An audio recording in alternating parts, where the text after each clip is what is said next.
Hello, this is the Demographics Decoded podcast with me, demographer Simon Küstenmacher. And me, Michael Yardney, property and wealth creation expert. And this is the podcast where we unveil the trends shaping our future. Today we're going to be diving into a topic that's on the mind of many Australians who are following our housing markets. Why are younger generations delaying home ownership? Now, we've all heard about skyrocketing property prices and the challenges of securing a mortgage, but I think there's more to the story than just affordability. So, hi, Simon. Yeah, so there are plenty of reasons to talk about why property has gotten more unaffordable, why the home ownership rates, especially in younger people, goes down and down and down. And yeah, it's obviously that particularly the younger generations have higher financial hurdles to jump over than the older generations. But in generally speaking, we are shifting the way that we live our lives. And younger people increasingly have shifted away from these things. Sometimes we make this, it almost sounds like a cliche. We experience things rather than wanting to accumulate materialistic belongings. Of course, also we stay in education for much longer now. You start uni at 18, you end in your mid to late 20s sometimes. So then you very much value the flexibility of being a renter because you do not know which city you might be in 2 or 3 years' time. So that shifted that as well. And of course, young people very much have a different mindset in what they want out of their lives. What does success mean for a young person is different now than it was for their parents' generation. Well, when we look at the figures provided by the Australian Bureau of Statistics, way back in the early 80s, close to 60% of, well, they weren't millennials then, but people in their 30s to 34-year-olds, I guess they were the millennials' parents, 60% or so owned their home or were buying a home, of course. In 85 to 89, it got closer to 65%. Nowadays, it's in the low 40%. And there's a number of factors. Clearly, affordability is an issue. In the early 80s, a median price home cost 2.6 times the median income. Today, it's something like 7 to 8% the median income. Of course, first home buyers are wanting something different to what I guess their parents were prepared to accept. Do you really need to start off with a median price home when you're getting into the property markets? But there's lots to unpack. So let's start with what you initially started to mention, Simon. Affordability is cited as the main barrier to home ownership, but it's really more, well, there's also lifestyle changes involved, aren't there? Exactly. And so when we talk about the most obvious two lifestyle changes, we realize that people stay in the educational system for much longer, and that they make babies much later in life. And a traditional point where you would want to switch from renting a property into owning your own property is when you start a family. And when you only start your family in your mid to late 30s, that's right about then when you actually need a home. So we push the need for home ownership further back. That definitely occurred. And that is, of course, linked with the idea that many of us stay in the educational system for longer and longer. By now, half of a year 12 cohort goes to university. That is gigantic. And so then you only finish your first degree when you're 22. If you do a second degree, you finish it at 24, 25. So it's only then when you really start adding to the workforce at scale, and you're not sure where your career takes you. Young people have actually no idea what city they will be living in 2 to 3 years' time. And so why would you bother really saving for a house then? And really that has been continuing the trend for the last 20 years, that had been intensifying. And we're now at a point where as a young person, when you're by yourself, the idea of just buying a house has gotten so hard that we see, of course, people just saying, whatever, if I can't afford a house, I might as well double down on lifestyle and enjoyment of the moment, and we'll just see if something turns up later in life by dumb luck, so to speak. Well, Simon, over the years, I've noticed the trend where younger Australians are prioritising experiences over assets. You already hinted at that beforehand. They're prioritising experiences over home ownership, and sometimes they're called snowflakes or flaky generation. It's very different to what their parents and their grandparents used to think important in their 20s and 30s. Yeah, and I think, and this has to do with a fundamental question that people ask themselves: where does the meaning of life come from? And for the grandparents' generation, it was easy. The meaning of life came from God. There was a higher power that provided meaning in your life. Now they're all atheists, so that clearly doesn't provide meaning in their lives. Their parents, however, they were already pretty atheistic, but they didn't need to, find meaning in life through seeking experiences because they started families in the early 20s. So they only needed to fill their God-shaped hole in their soul with LSD for about 3 to 4 years after leaving high school. That was easy enough. If you only start families in your mid to late 30s, that's not a thing. So the meaning of life then must come from somewhere else. And this is where the whole narrative came from. It started really at scale with the millennials, where they said, hey, if I don't find meaning in religion, if I don't start a family, where does meaning of life come from? And so this is the generation that really pushed or popularized the idea of a gap year. You travel, you experience life. You go on yoga retreats to find your inner peace. You go on music festivals, you photograph your lunch. These are all attempts to provide meaning in your life.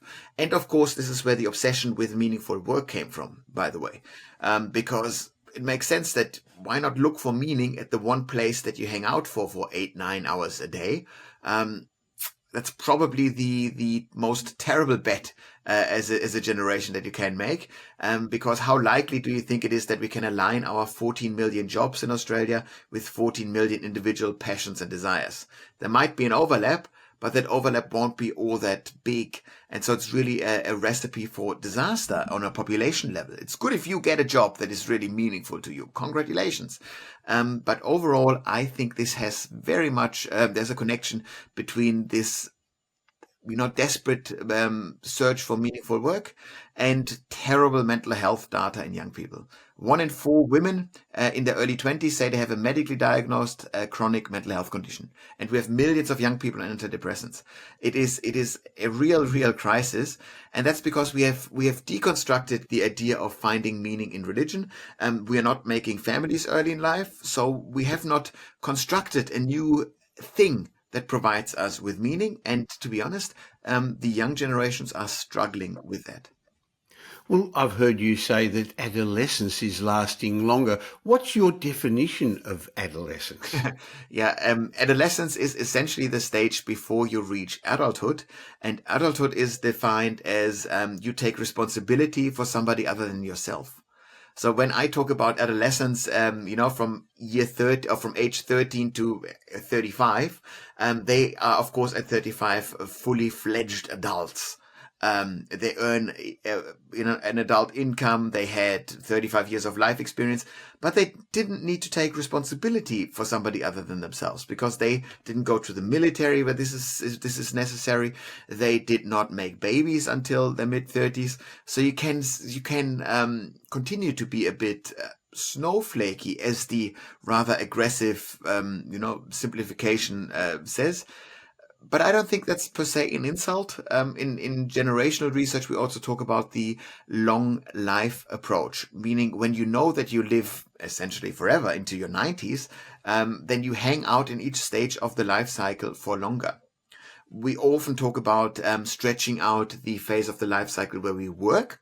It's like, oh, we don't retire at 65 anymore. This will be pushed to 70 eventually. But we also stay in the other phases longer.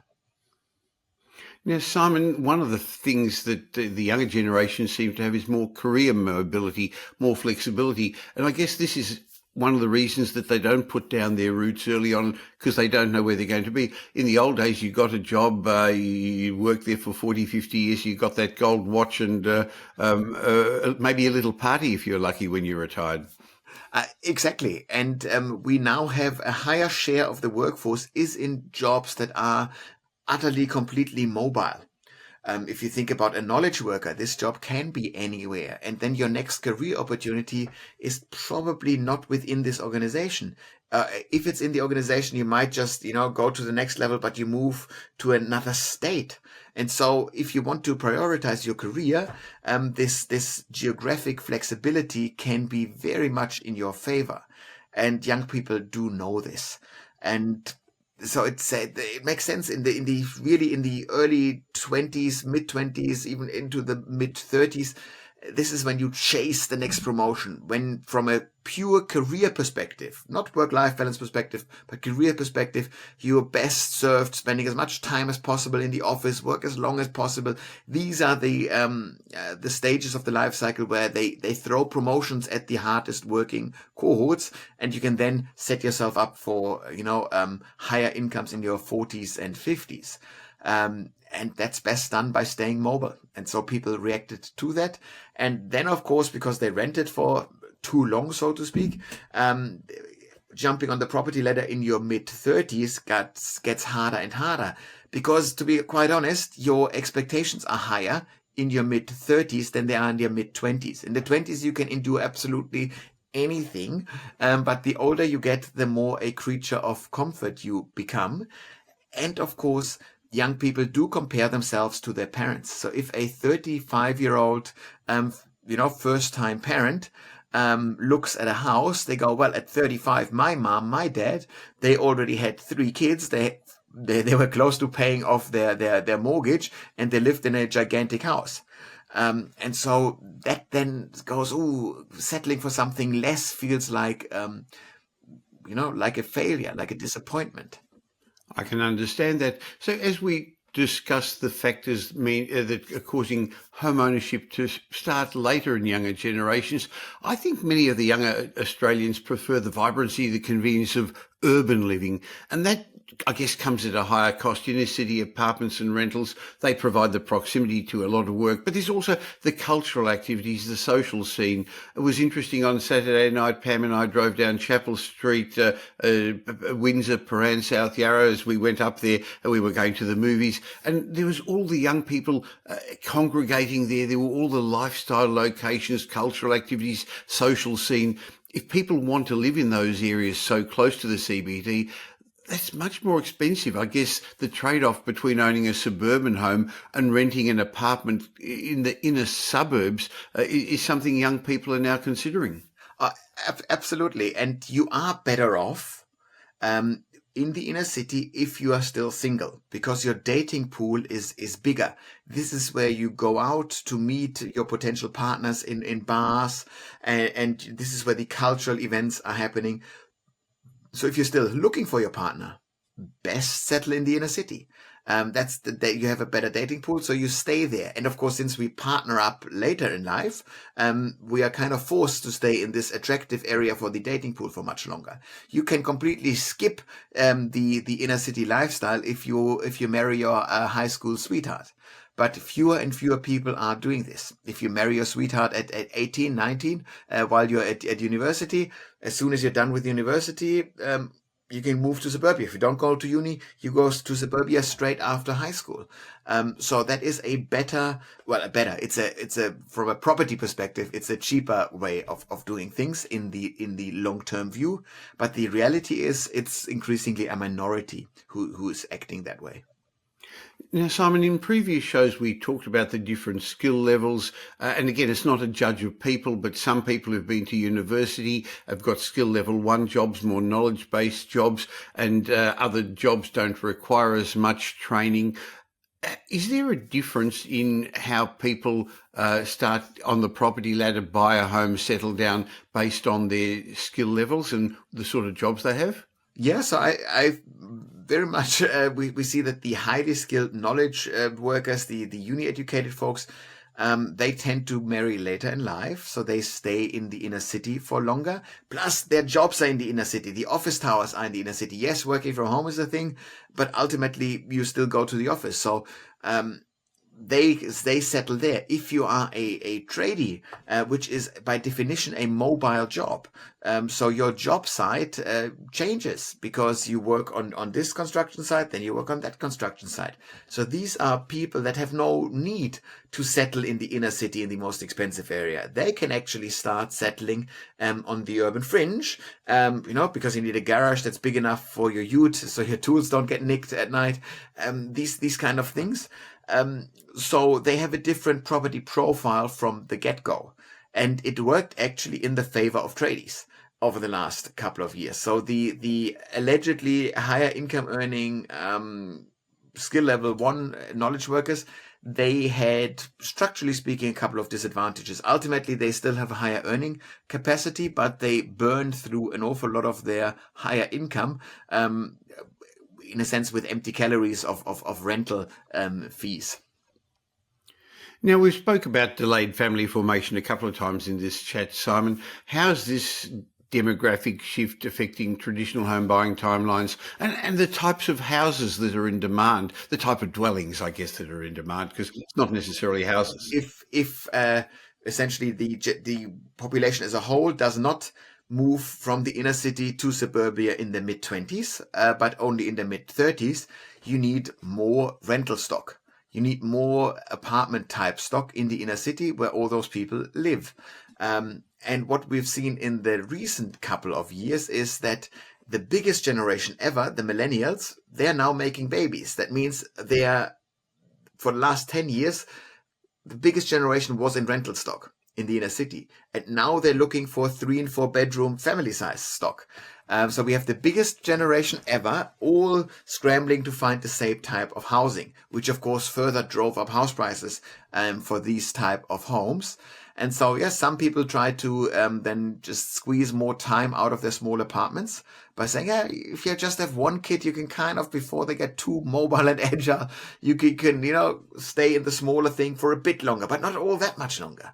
And eventually that then pushes things out, and the whole generation of millennials leaves the inner city behind. And the next generation that moves into those apartments, naturally speaking, is actually a smaller generation. So that kind of softens the apartment market a bit, structurally speaking. And it puts an awful lot of pressure on the family-sized housing stock.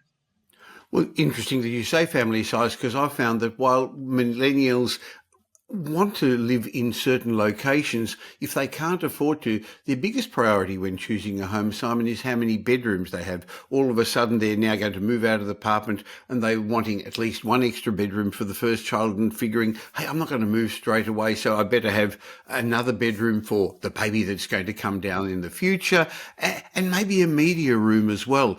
So you correctly said 3 and 4 bedroom homes are their priority. Absolutely. And it's just the way that we changed preferences about housing that always is in there. And of course, everyone wants this, 7-bedroom, beautiful house at the beach with a pool for $500,000. But these houses don't exist. And so everyone needs to make some sort of compromise when they look for housing. But as you mentioned, the one thing that we are not willing to compromise on is the number of bedrooms. What's the last thing we're willing to compromise on? And so you'd rather move to a different property type. You'd rather move to a different suburb. But the number of bedrooms is crucial. And so that's what the whole millennial generation is doing. And if that's most important, it's also more important than tenure type, whether you own or whether you rent. So then people go, I'd rather rent and have the right house for my family in the moment than to actually buy a house that is maybe substandard for me right now. So, Simon, with this growing demand for rental properties, because the younger generations are renting for longer, especially in urban areas, how is this going to change the build-to-rent and co-living spaces, these new forms of dwelling that the government's trying to encourage construction for? Yeah, so I think that the build-to-rent market will be a success. And I think that even those co-living arrangements are very much in demand, because one thing that you risk by not having a family, by being single for longer, is that you feel lonely. And co-living as an arrangement. Co-living, of course, essentially think of it as a university college type experience where you do have your own small apartment, but there is lots and lots of shared living spaces in an apartment. And these apartments are marketed and structured in a way that essentially everyone is roughly as old as you are and as rich as you are. There are no actual regulations about age and income or something, but that's what those areas provide. And I can see this is rather attractive. If you are a cashed up, urban professional, in your 20s and early 30s, you live in an apartment where everyone is a bit like you. These people have the same interests than you do. They might be part of your dating pool. So that can be a very attractive destination, and you're willing to pay a bit of a premium for this. And from a housing perspective, you can put more people on a smaller footprint because they live in small apartments, they have shared kitchens and so forth. Ultimately, why the property investors like it is that you get quite a bit of bang out of your square meters that you offer to the market. The build to rent segment essentially ensures that we finally get institutional money into the rental accommodation provider here, because in Australia, it's roughly, what is it, 2.5 million mom and dad type landlords. That's right. So it's really mums and dads compared to overseas where institutions and corporations tend to provide rental accommodation, don't they, Simon? Exactly. And now we figured, hey, if we have this crazy shortage of housing, it is much easier if we took if we invited players into the market that provide big housing stock at scale. So if you talk to a big super fund, they don't even consider building major projects if they are not worth tens and tens of millions of dollars. Because it's too small. They don't build a townhouse here or there. They build big blocks and so forth. They buy and sell property portfolios rather than individual properties. And so inviting those people into the property market to ease the supply shortage is a very smart move.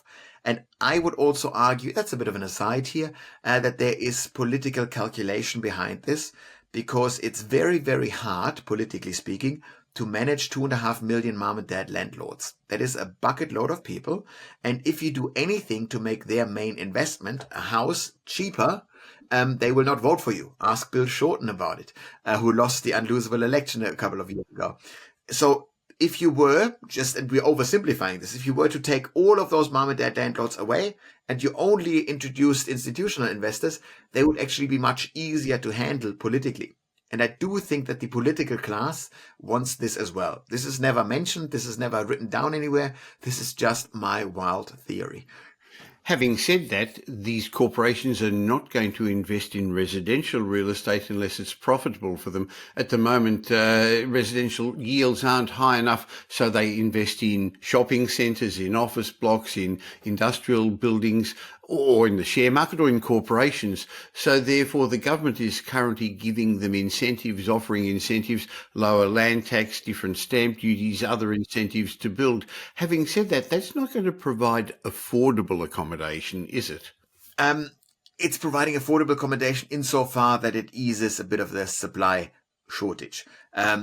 So it does that. What it does not do is, because these are people who build housing not out of the goodness of their heart, but this is an investment, and there is a shortage along the full housing spectrum, from super fancy millionaire type houses to affordable and crisis accommodation. And who in their right mind would build at the low end of the market? The profits are tiny. This is a more volatile market at the moment. Building costs, construction costs, labor costs go up and down. So we talk about the flight to quality here, where it's best to build towards the top end and the middle end of the market and don't touch the bottom.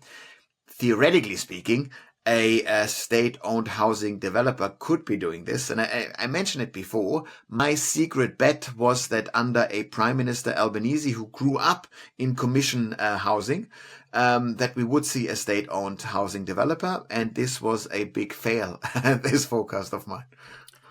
Even though it would make a lot of sense to do that, the government post-war did a lot of development. They own land. They don't have to pay stamp duty. They could do it at scale. But I guess like most things, they may not do it as efficiently as private enterprise. Exactly, and even if they didn't do it efficiently, it doesn't matter because they don't need to do this from a efficiency perspective. They don't need to be profitable. They can do this at a loss, which a private market could never do. That's a good point. In the past, we've spoken about the importance of owning your home as a form of financial security, but with younger generations continuing to delay and some even foregoing home ownership, what are the long-term effects on the Australian housing market and our economy at large with this delay in Australians owning their own homes? Yeah. So I'm personally not worried about people who do not own their own home as long as they work. That's fine. You can kind of finance it and balance your life. That's okay. I'm worried about people who retire and do not own their own home. What I mean by this is your housing costs, if you rent, are very high because you need to pay every month. You need to pay a relatively high share of your then shrinking income in retirement towards rent. That is expensive. If you own your property, meaning a fully paid mortgage of sorts, your housing costs are actually ridiculously small. And that's what you want. So the best buffer against poverty in old age is to own your own property. So what I would encourage, legal asterisks, this is not financial advice, what I would advise young people to do who live in in a rented accommodation is to buy a two-bedroom type retirement apartment that you could live in. Make sure it's in a walkable community, and start rent vesting. If this is at all doable for you. Yes, you can, hopefully you can manage this property, negatively gear it, whatever. The most important thing is that you have a thing to live in once you're retired. That is absolutely crucial because with the way that home ownership rates go, I'm quite worried about the bottom end of the market yet again. Because if we do not massively amp up housing supply, if there isn't an absolute bucket load of state-owned property that you can hand out to poor pensioners who do not own their house, which we won't have in my current reading of the situation, then there is just desperate poverty in old age, and that's something we do not want. Then you've all seen the documentaries, if you might have been to the US, where you have people in their late 80s packing your groceries at the supermarket because they need for $8 an hour or something like this. We do not want this in Australia, and property is the key to avoiding this. Now, Simon, I know as a demographer, you're an advisor to organisations, to businesses and to government.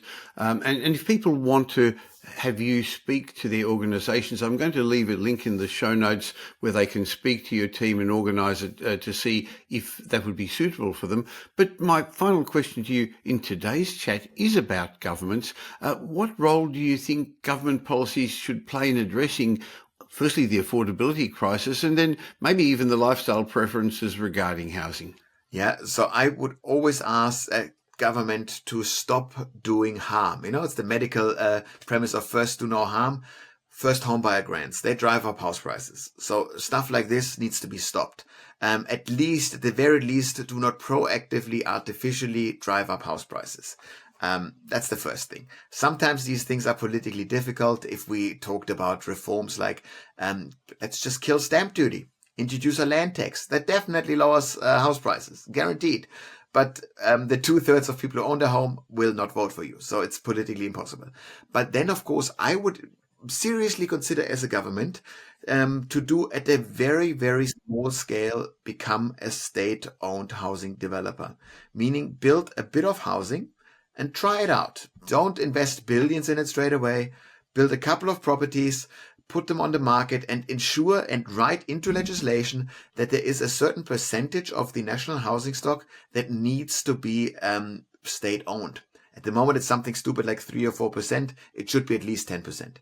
And the rules would say before we reach this 10% hurdle, you're not allowed to sell state-owned property to the free market. We need to have a decent buffer in the system to make sure that the lowest income earners can live a life in dignity. And ultimately, we don't need to worry about low income earners because any kind of money that we give them, they invest right back into the economy because they don't save this money. They churn through it. So it's a nice way of stimulating the economy, actually. We're not just giving out handouts or something like this. Now, Simon, I've been thrilled how well our Demographics Decoded podcast has been accepted by our audience. So thank you to all those people who are currently listening to us or watching us. We've been ranking amongst the top business podcasts on Apple Podcasts for a while now. But if you don't currently subscribe to this show or follow this show, depending upon what your app suggests, please just stop for a second and follow this show so that each week Simon and I can share our thoughts. Because Simon, next week I want to do something a little bit different. One of my favourite authors is Morgan Housel, who's a behavioural finance expert, and I'd like to just get some of your thoughts on some of his popular quotes about the way we think, because in general, when it comes to finance, but to many things, rational people aren't very rational, are we? No, not at all. The idea to act rationally is much exaggerated, and we quite often fool ourselves into thinking that we actually are logical beings, but not really, to be honest. Great. I look forward to hearing your thoughts about him then. Catch up with you next week, Simon. Thank you. I'm looking forward to it. This Demographics Decoded podcast was brought to you by Metropole Property Strategists. We provide a complete range of services to help our clients safely create intergenerational wealth through strategic property and wealth advice. If you're looking to buy an investment property or your next home, why not have a discovery chat with one of our wealth strategists? Go to metropole.com.au and explore your options. You'll find we're much more than just another buyer's agent. We provide a complete range of services, including property and wealth advisory, home buying, buyer's agency, property management, renovations, and development management services. The team will help you with frameworks that I've fine-tuned over 5 decades, and we've been helping clients with for over 25 years. We're big enough to tip the scales in your favour, but still small enough to care. You can follow me on social media, but I suggest you also follow Simon Kirstmacher. You'll find him regularly posting on all the social media platforms. I'll include links in the show notes. And thanks for spending the last little while with Simon and me. I hope you got some benefit from the show. And if you did, and you know somebody else who'd also benefit, please tell them about the Demographics Decoded podcast. There's a share button on every podcast app. You'll be doing them a favour. I hope you will anyway, and you're definitely going to be doing us a favour, helping us in our quest to make as many people as possible aware of the demographic changes that are going to shape their future. And of course, any of the discussion we had today was not personal advice about your future, but just general information to help inform.